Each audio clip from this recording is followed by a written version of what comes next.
Hello, welcome to today's webinar, Global Navigation Satellite System GNSS Augmentation Technology, Out of the Box RTK, PPP, RTK from Concept to Realization, brought to you by GPS World Magazine and our sponsor of the event, Tallymatics. Tallymatics provides the systems and sensors that deliver the right kind of mobile location information at the right time. With the accuracy you want, expect, and need to get the job done. I'm Mackenzie Shoemaker from North Coast Media, Content Marketing Project Manager for GPS World, and I will be the moderator for today's event. Before we get started, I want to let you know that today's webinar will be recorded. You are currently in a listen-only mode. A recording of this webinar will be posted to gpsworld.com/webinars and will also be emailed to you tomorrow. Other upcoming webinars will also be posted to this page. Please notice the Q&A panel at the left-hand side of your console. If you have a question, type it into the panel's text box, then click Submit to place your question in queue. We encourage you to ask and enter any questions you may have for our speakers during the presentation. We will address these questions at the end of the presentation during the Q&A portion. Questions submitted during registration have already gone to our panelists and may be covered during the presentation. If you experience any technical difficulties during today's event, you may use the same Q&A panel on your screen to submit your issue, and technical support specialist Marie or I will personally assist you. You may learn more about our speakers by viewing their photo, bio, and email address in the panel located on the upper left-hand side of your console. If you are logged into your social media accounts, you can share this webinar's title, description, and URL with your friends or colleagues using the Share This Webinar widget you'll see at the bottom right corner of the screen. Finally, the Resources panel hosts the slides for today's presentation, which you may download, as well as links to both GPS and Tallymatics websites. Today, we will be hearing from Sunil Bisnath, Professor, Department of Earth and Space Science and Engineering at York University. We will also be hearing from Franco De Lorenzo, Principal Product Owner of u-blox, and from Bruce Shields, Director of Tallymatics Group. First, Sunil will provide an overview of RTK and PPP augmentation concepts and indicate the accuracy and precision achievable with both techniques.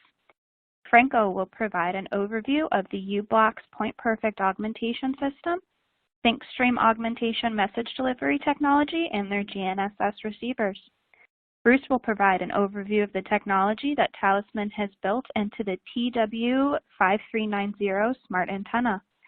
And lastly, Sunil will present the preliminary ThinkStream results that were obtained with the Tallysman Smart Antenna. At this time, I will hand it over to Sunil Bisnath, Professor, Department of Earth and Science and Engineering at York University. Sunil, take it away. Thanks, Mackenzie, and hi, everyone. Thanks for joining us from wherever you're coming from. So I've been given the difficult task of describing RTK and PPP GNSS augmentation in a few minutes. So I will focus on concepts and some key takeaways to allow us to proceed through the rest of the presentations. So the objectives here are to describe core concepts in real-time kinematic, or RTK, and precise point positioning, PPP, which are two processing modes used to augment GNSS measurements to increase accuracy, availability, etc. We'll compare and contrast these two modes and summarize the current state of these technologies. So in order to have the conversation, I think it's important to talk about what drives positioning accuracy. And I'll categorize it this way in three key areas. One, the type of measurements that we're making. And different types of measurements produce different ranging precisions. CA codes, P codes, other modulations, the underlying carrier phase measurements, Doppler measurements, etc. The second driver is the correction of the error sources that are in those signals. Now, error sources must be handled, quote unquote, in some fashion, or their effects will impact the precision of the ranging. Therefore, we require physical knowledge of each of these error sources and how they impact the signals, and we require means to mitigate or remove or reduce the effect of these error sources. And the third key driver is the processing modes, or the techniques we use to process the measurements. By processing the measurements in different ways, we can reduce or even eliminate different error sources. And different types of error modes include point positioning or SPP, differential GNSS, relative GNSS, RTK, network RTK, and PPP, the latter of which are the subject of this talk. So it's so much about errors. So we just have limited time. So what I have in this graphic are the major error sources that we have in GNSS, and roughly ordered by order of magnitude in terms of their impact. So we have satellite orbit and clock errors. We have atmospheric refraction errors from the ionosphere and the troposphere. We have satellite antenna and hardware biases, multipath, where the signal is taking multiple paths to get to the antenna phase center, and then similar hardware biases at the receiver. So where do we start? Well, the standard positioning for GNSS is the single point positioning, or SPP, and what we have is our set of orbiting transmitters. This is the standard mode by which all receivers work. And anything else that we do in this type of processing, we would consider augmentation. So with SPP, we produce meter level or many meter level positioning.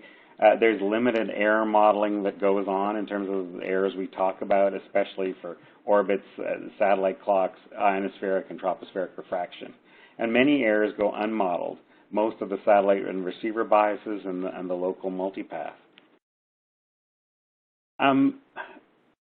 Two physical interactions allow us to do a fair bit of augmentation. One is that many of the errors are correlated in space and time. So in this figure, that's not to scale, on the left we have two receiving antennas. And if the antennas are close together, kilometers or tens of kilometers apart, they will experience errors that are very similar. Certain types of errors, particularly the orbit error, the projected orbit area, the satellite, the ionospheric and tropospheric refraction. If we have a receiver very far away, showed far off on the right, that signal, the projected orbit error or the ionosphere or tropospheric refraction and the parts of the atmosphere that the signal is going through are substantially different. So if we collect data over small areas and over similar times, we can use one station as a reference station to calibrate and remove a number of these errors. So we use this as a tool.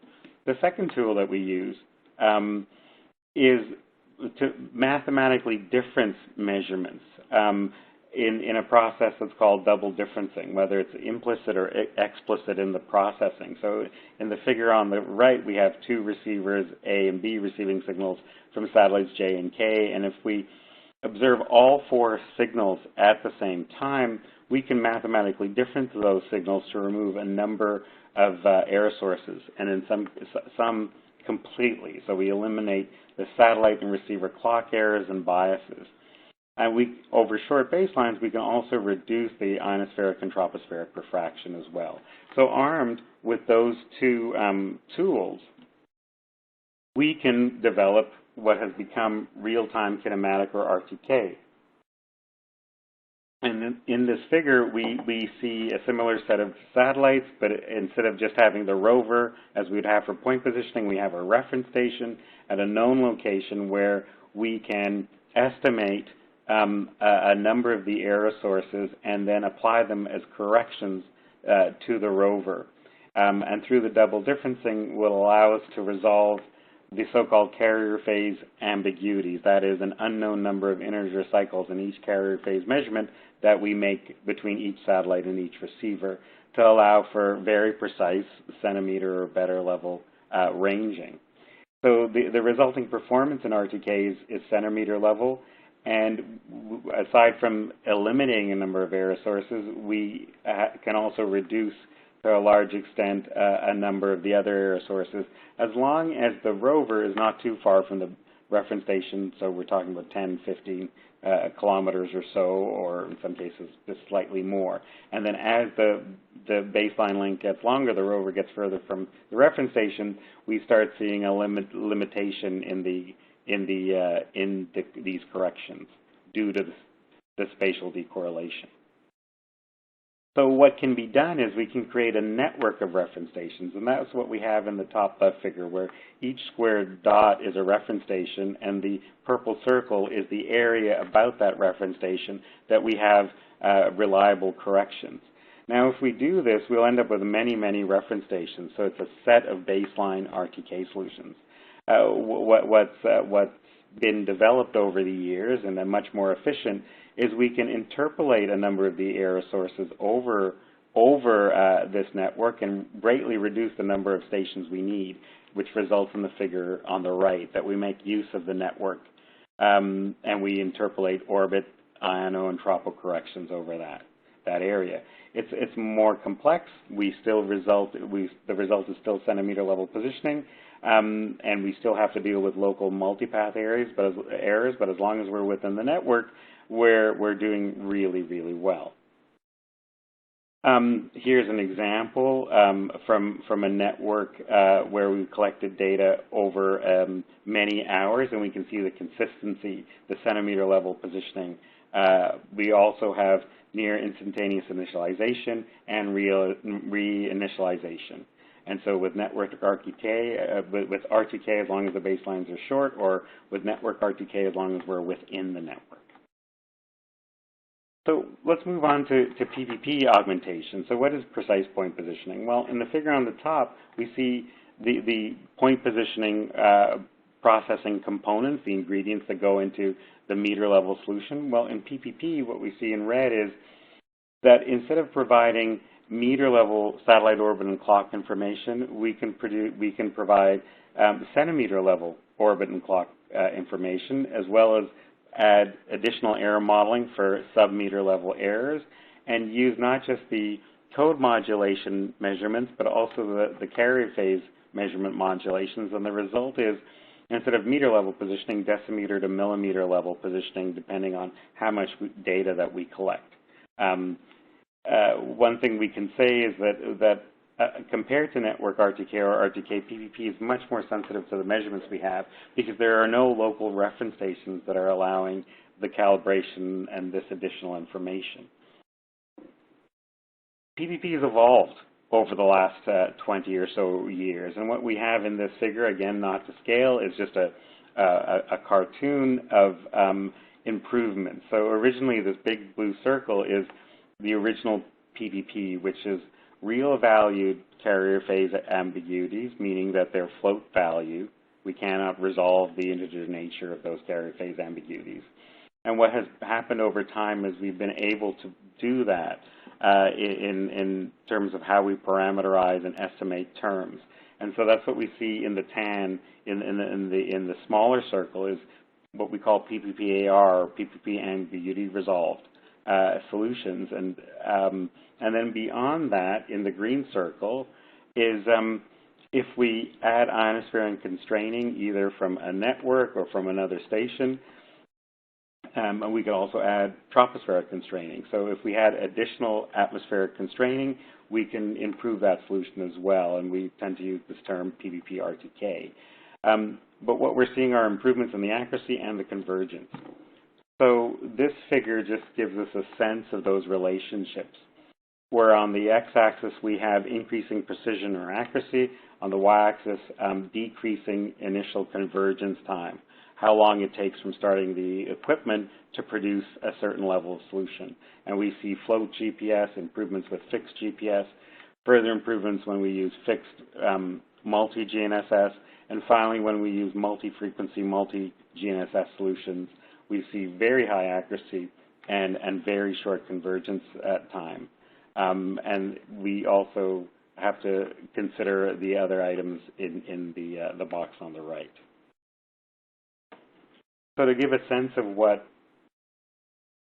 the latest PPP performance is, for example, with geodetic processing. What we have here in this figure is a set of geodetic stationary sites, and we've defined convergence as 2.5 centimeters. How long does it take to get to and stay at 2.5 centimeters?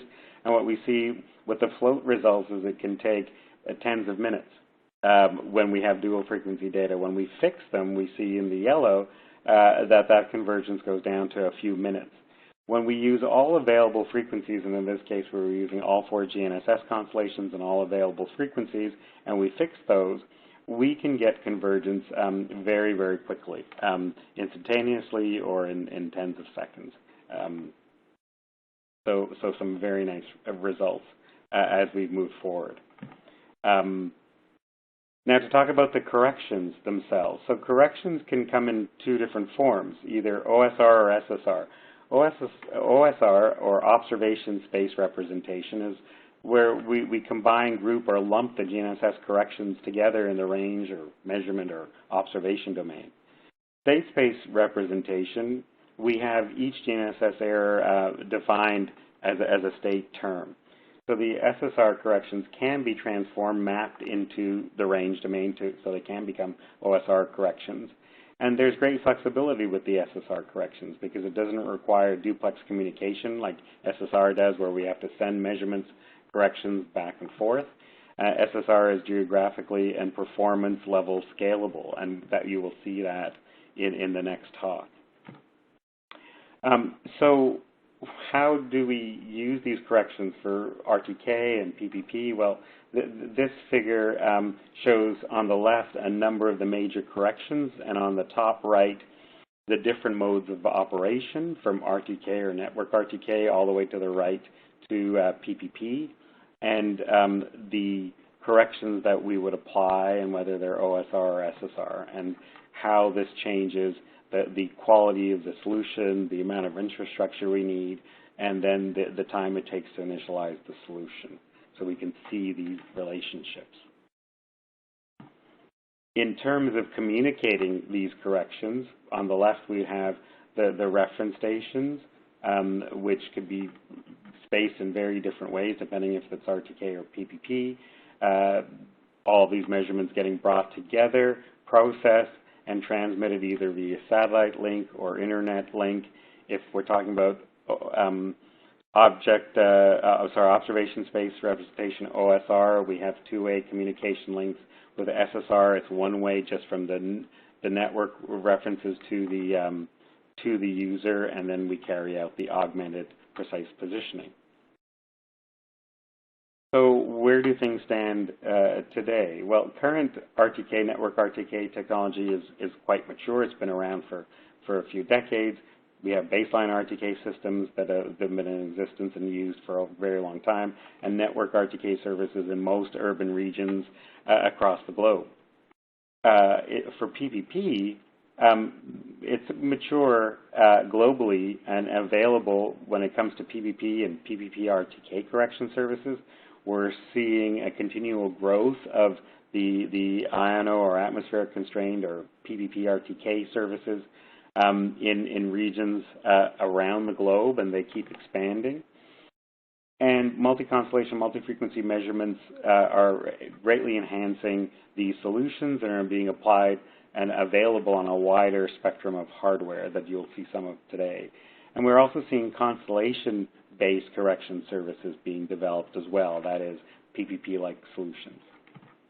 So in summary, network RTK is a mature technology. It's an industry standard. PPP in its various forms, some of which are also industry standards, continues to mature and provides a number of advantages in terms of the necessary hardware involved in providing solutions and the ability to provide corrections. So with that, I will stop and I'll pass the baton over to Franco. Thank you, Sunil, and good day and welcome from me as well. So this section of the webinar, we will have a look at u-blox PointPerfect augmentation service and the high precision solution that we provide. During the presentation, we will also discuss the delivery model, the IoT delivery platform, which is called TeamStream, and the u-blox hardware that is used to provide the full solution to the market. We'll first have a look at the high-precision market evolution. For more than 20 years, we had high-priced GNSS receivers that actually dominated the high-precision GNSS market and were used mostly for professional use. But in the past few years, we start seeing new smaller RTK GNSS chips and modules that have been introduced. And these new receivers are multi-frequency, they're multi-constellation, and also utilize high-quality phase measurements while being optimized for size and also power consumption. And this is enabling many providers to offer a range of solutions that can be used for mass market applications and that take advantage of these high-precision positioning. But a complete solution for mass market requires more than just a few new receivers. As we've seen in the previous presentation, RTK and PPP technologies have some limits to provide mass market solutions. And these limitations include the regional availability, high costs, dependence on distance to reference stations, for instance, high bandwidth requirements, and PPP's low convergence time. Another important aspect in the overall complexity and the integration challenges that we face for scaling the solutions, there are things that are related to working in fragmented and non-homogeneous services.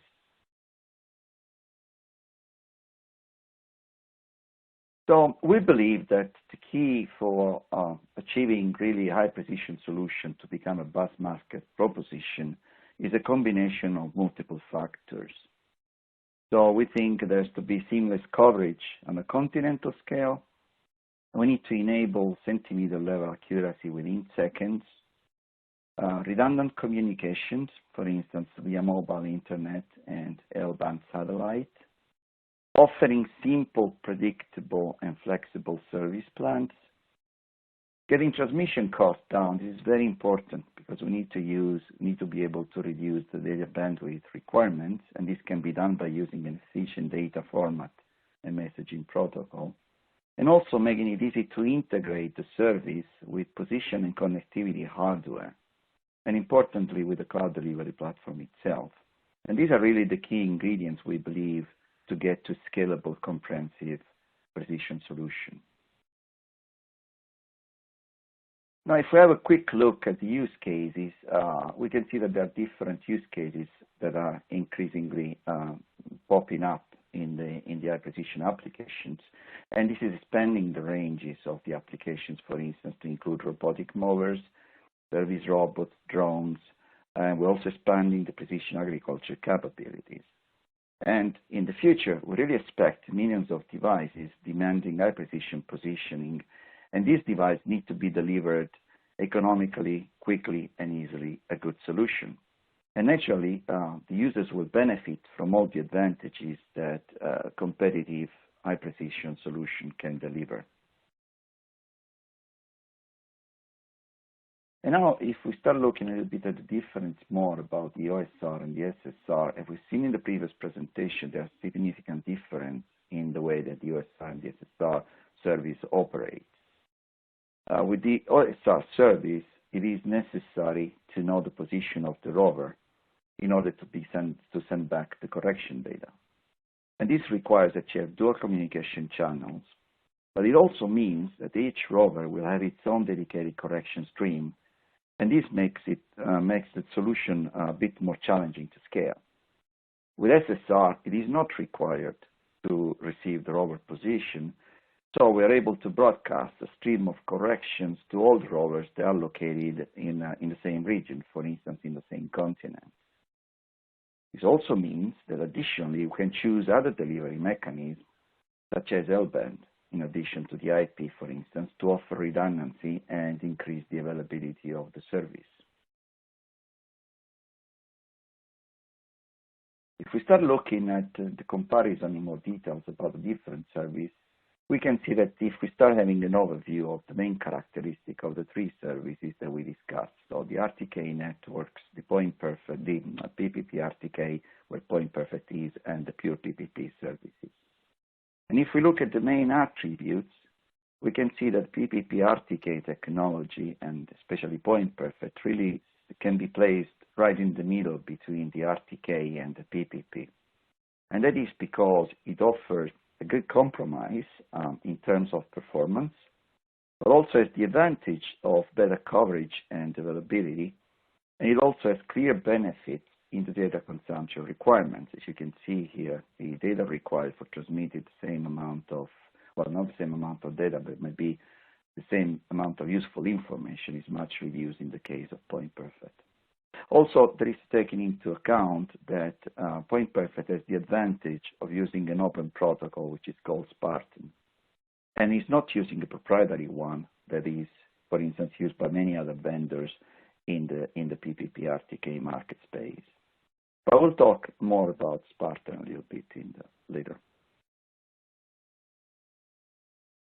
And if we continue now on the PointPerfect specifications, to just highlight a little bit more about the service specifications, we can see that there is good coverage. So at the moment, you can see it's Europe, contiguous United States, South Korea, and that is in continuous expansions to other countries and regions. There is a correction rate of 5 seconds, so it is a good compromise between the availability, the amount of data sent, and the data needed to achieve the required accuracy. There is a global reference frame, such as the ITRF 2014, 3 GNSS constellations at the moment, with signals on the L1, L2, and L5 bands, with a 4th constellations, which is Bay2 in the pipeline. And finally, you can notice that the internet is delivered using MQTT message protocol. And we'll talk about MQTT again a bit later. There is a dedicated slide for that. Now, if we go back to Spartan format, we believe that if we want to meet the mass market requirements for high precision, we need, again, a combination of different factors. In this case, we think that we have to have low bandwidth, we need to have high availability, reliability, and also integrity of communication. And the Spartan format is really an industry-driven messaging standard, which is designed actually from ground up to meet these requirements. So Spartan combines the advantages of state representation with a modern communication protocol and provides a bandwidth-optimized solution that helps us reducing the data cost for the end users. Most importantly, Spartan is an open protocol, and any interested party in the industry, in the GNSS industry, can design with it products or services without any license or other type of fees. And you can see here the URL you can visit, which is www.spartanformat.org. A word about MQTT as well. So if we look at MQTT choice, the main reason for us at u-blox to choose MQTT for PointPerfect is that Spartan is based on a messaging format. And we wanted to have a modern messaging-based protocol for delivering the service as well. And MQTT is definitely the standard for IoT messaging. It is published and subscribed protocol, that supports also retained messages. This is very useful because, for instance, we can avoid data rebroadcasting. It has low data overhead, and it has also lower transmission cost. It is easy to integrate, and it is a standard protocol which is supported by most communication modules, regardless of the radio technology. So you can have a Wi-Fi and cellular modem already integrating MQTT clients. So in reality, when you design with it, there is no need to integrate a dedicated or proprietary third-party client, such as Encrypt. Finally, which is very important as well, is MQTT is more resilient to errors by design and can provide quality of service that it helps us to guarantee the delivery of the messages, hence the delivery of the service to the customers. Another important aspect of u-blox offering in the high precision is, of course, the delivery, our delivery platform. PointPerfect and all our services are delivered via ThinkStream IoT service delivery platform. This is an enterprise-grade cloud platform which is capable of supporting billions of messages It has a nice intuitive interface that provides self-serve environment where the user can just log in and managing all the IoT device fleets, the billing, the monitoring the events, provisioning, activating, deactivating of the devices. So everything is done through the single portal, single interface. In addition, there is a complete API that allows to control the functionality and also to build integrations with other platforms, so for instance with your own platform. And also we offer also flexible pay-as-you-go plans to support various use cases and business needs. And ThinkStream enables a smooth business experience because it eliminates complexity and reduces the time to market at the design level. For instance, zero-touch provisioning enables onboarding of fleet of devices without extra effort in manufacturing. And if you want to know more, please visit our portal at thinkstream.io for more information.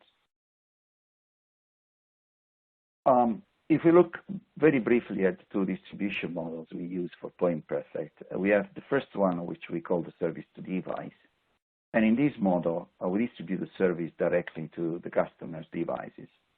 The customer gets full access to ThinkStream platform that you just saw earlier and can manage all the fleets, provision the devices, change plan, etc., as it already was mentioned already.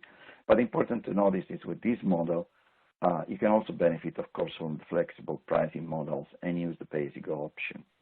There is no need to have any impact on the customer backend because it's not used, and the requirements on the devices are the basic connectivity, so IP and L-band to get the data, of course, and naturally Spartan capabilities with support for PointPerfect service.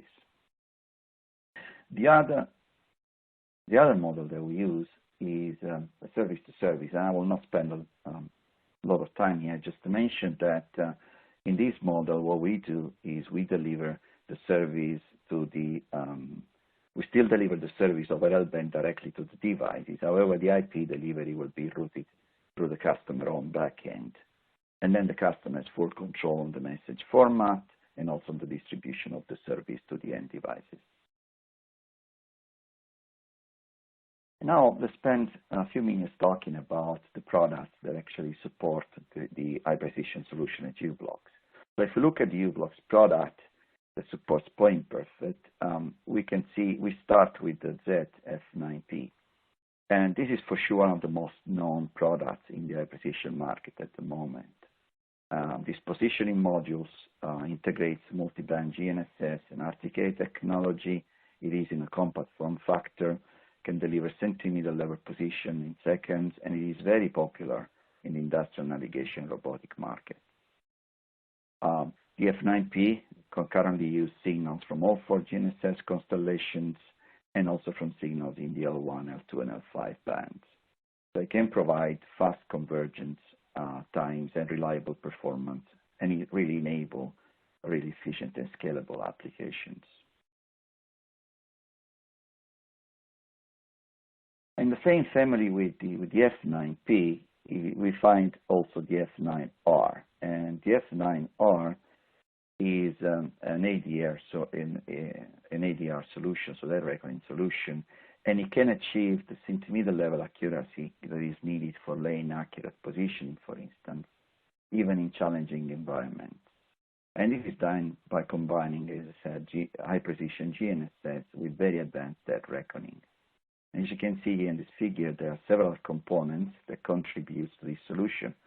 Of course, there is a multi-constellation and multi-band RTK GNSS receiver at the heart.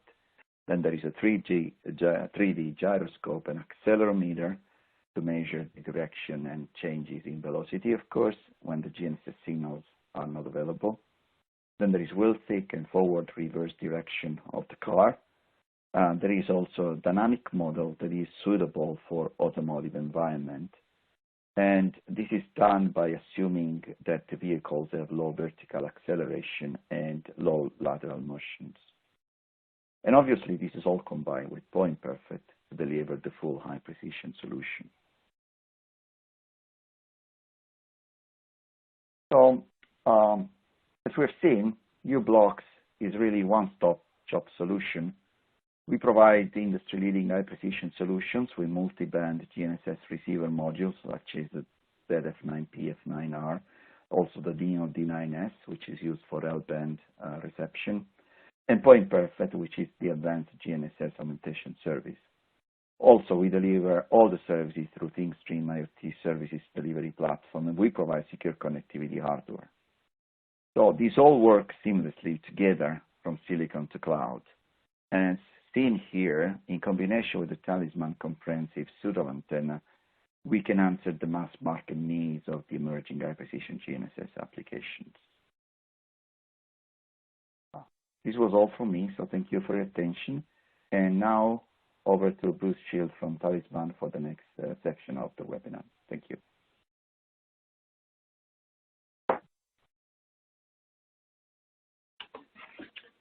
Thank you, Franco. Welcome everyone to the Tallymatics portion of today's webinar. I'm Bruce Shields, Director of the Tallymatics Division of Talisman. Today I would like to introduce the TW5390 centimeter precision Smart Antenna with integrated L-band augmentation. The TW5390 offers groundbreaking improvements in GNSS precision through the implementation of the PointPerfect augmentation service within a compact, affordable package. During the webinar, I'll highlight some of the key technologies integrated into the TW5390 device and the True Precision application software to fast-track development and offer a true out-of-box performance experience. Tallymatics TW5390 integrates a Talisman triple-band Accutenna with u-blox ZF9R dual-band multi-constellation GNSS receiver module and Neo D9S L-band receiver module with their PointPerfect augmentation service and Tallymatics True Precision software to provide amazing accuracy that is also amazingly easy to use.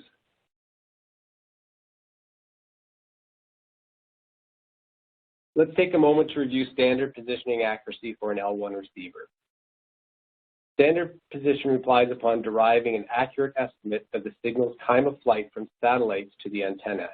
In this way, the timing ruler is transformed to a distance ruler. Standard positioning determines the time based on the epoch timing of the CA course acquisition codes. The millisecond epoch rate limits the achievable precision. It becomes a course ruler. Standard positioning for a stationary receiver is expressed statistically. Typically, this would be in the range of 2 meters diameter circle with a 50% circular error probability, CEP, which also states 50% of the fixes will be outside of that circle. This may be sufficient for some applications, for example, consumer vehicle navigation systems. These give the impression of an almost perfect accuracy, but only because the software snaps the displayed location to the most probable street on the map.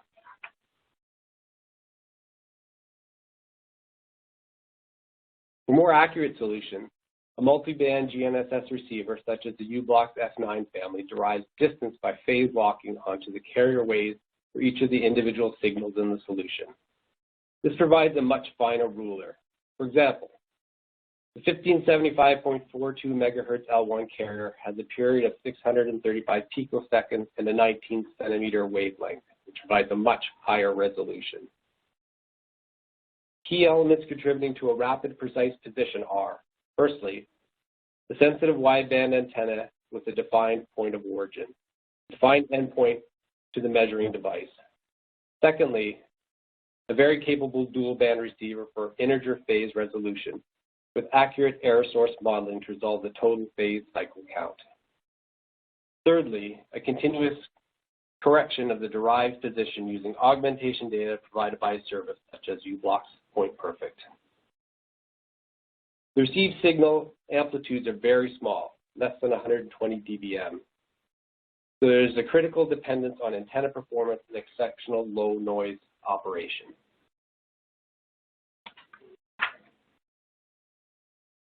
The antenna element is the first and most critical element in the receiver chain. In carrier phase-based measurements, GNSS signal phase is determined relative to the phase center of the antenna.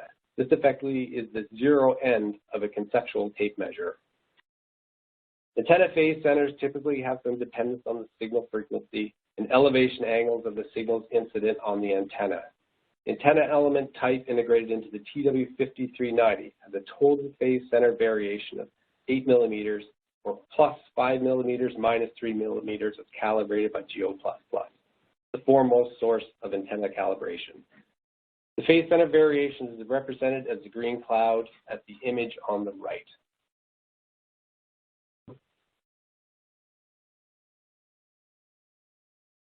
The Accutenna dual feed patch receives the signal in two orthogonal axes, which are then summed in a hybrid combiner.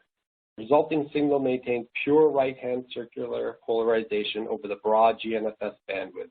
This provides superior rejection of cross-polarized multipath reflections. When operating in a challenging urban environment, the dual feed feature works to reduce multipath as an additional source of noise.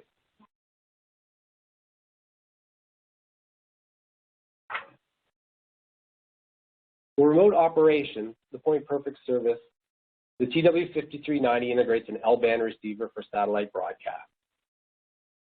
The L-band augmentation signals are transmitted at frequencies 30 to 40 megahertz below the L1 GNSS band from geostationary satellites, typically with small link margins. For much of Europe and North America, the augmentation signal is incident at an elevation angle of 30 to 40 degrees. These factors are also a challenge for the antenna. Unlike GNSS signals, the augmentation signal is singular. Legato is proposing a cellular service using bandwidth immediately adjacent to the mobile satellite downlink frequencies. For these frequencies, rejection of the signal just a few megahertz away requires filters with exceptional deep rejection skirts.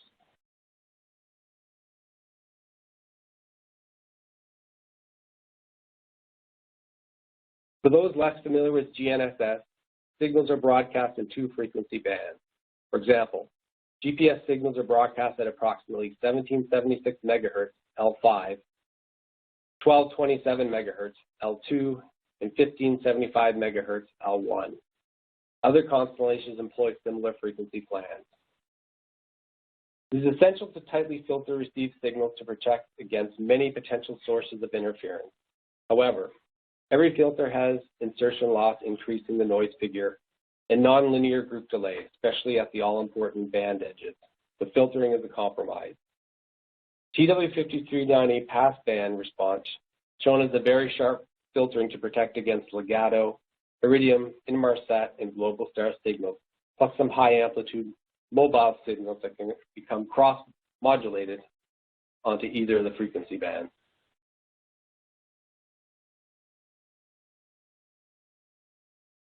This slide shows a simplified diagram of the equivalent circuit blocks assembled in the TW5390 device.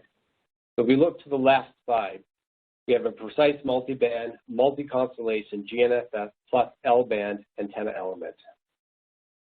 There's a low noise amplification with extended filtering, low loss signal split between the two receivers,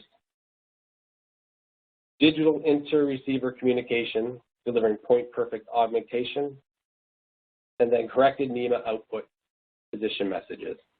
All this tightly packed into a 66 millimeter enclosure, ready to be deployed in a variety of applications.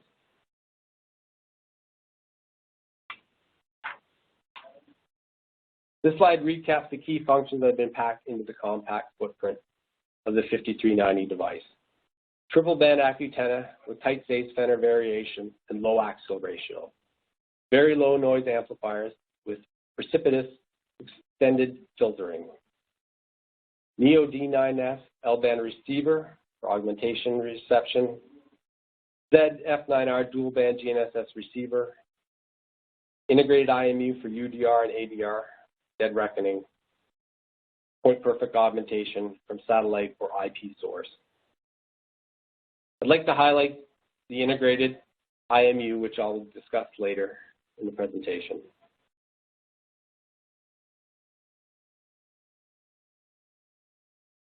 This slide sums up the capabilities.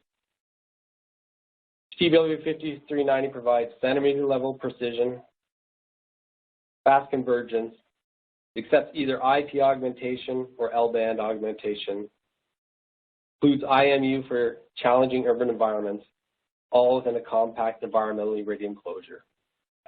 To the right, you see the scatter plot, which illustrates the achieved position.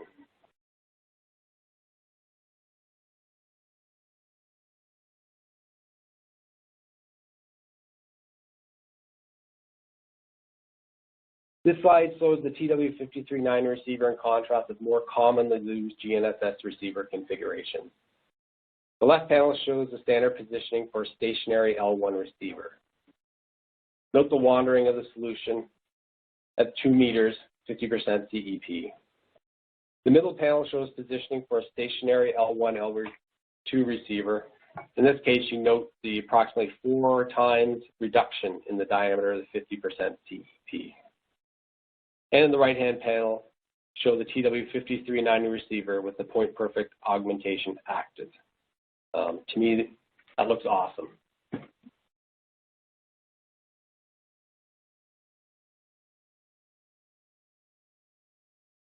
The integrated IMU is a powerful feature that may also be activated to augment the navigation solution in situations of strong multipath and short periods of GNSS signal obstruction.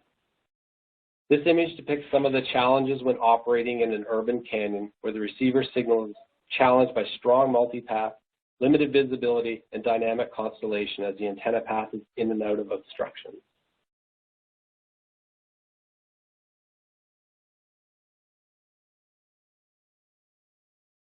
To illustrate the capability of the IMU, this slide shows the power of a combined positioning and inertial solution in a single-band L1 multi-constellation receiver.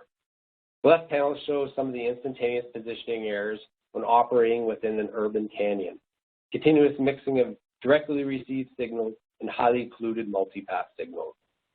The panel on the right shows the same route with an untethered dead reckoning enabled using an IMU feature. Looking very closely, you can see the multiple loops of the overlay tracks on the image on the right.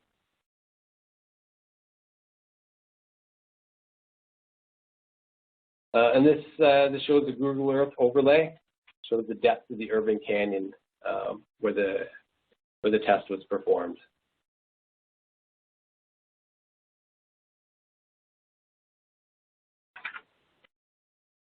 The TW5390 also has an available SDK kit to support quick system integration.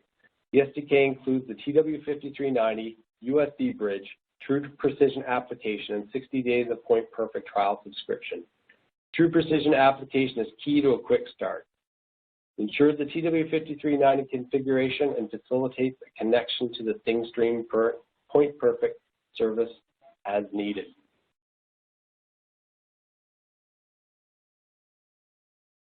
The USB serial bridge includes an output monitor port, which is useful for updating the legacy solution.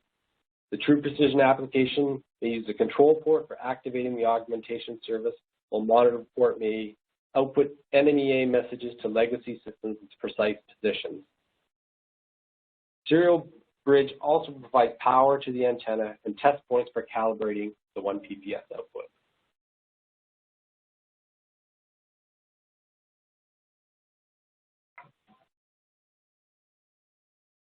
This slide shows a screenshot of the Tallymatics True Precision Windows console. The console shows the status of the connection to both antenna and PointPerfect service, as well as performance updates of the reported accuracy. The antenna connection status indicates an active link with successful key injection, while the PointPerfect status indicates the active ThingStream connection, delivering augmentation data when in IP mode.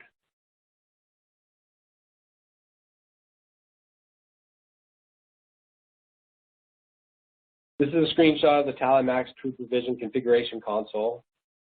True Precision application supports the use center config file format, expediting system configuration process.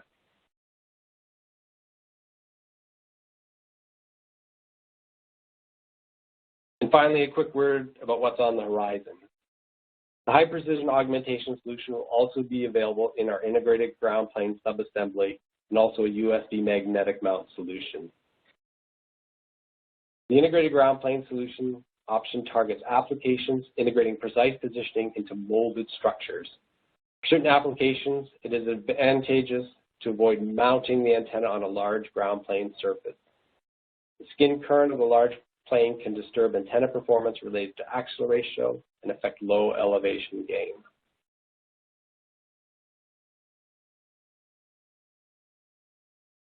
And thank you for your time today. And I'm going to pass this back to Sunil. Thank you, Bruce. So to finish up today's presentations before the Q&A, of course, we want to show some results from the technologies that we've been talking about today. So these are some initial trials that were collected just a few weeks ago, and they're real-time static. They were collected on the U.S.-Canada border between New York State and the province of Quebec. We're right at the edge of the PointPerfect augmentation network as it stood at that time, though it's being expanded. We're using a TW5390 antenna with an F9P receiver. And you can see the setup on the right, on the back of this pickup truck, the antennas and what we have there, that metal covering, allows us to do 4 5-minute tests where we cover the antenna for reset. So they're not cold restarts, but we did lose lock and had to reacquire all of the satellites through that process in the static real-time test. In terms of horizontal position precision, what we did is we took the average of the positions over the entire length of the tests, and what you see are the 4 trials here, the horizontal position precision averages.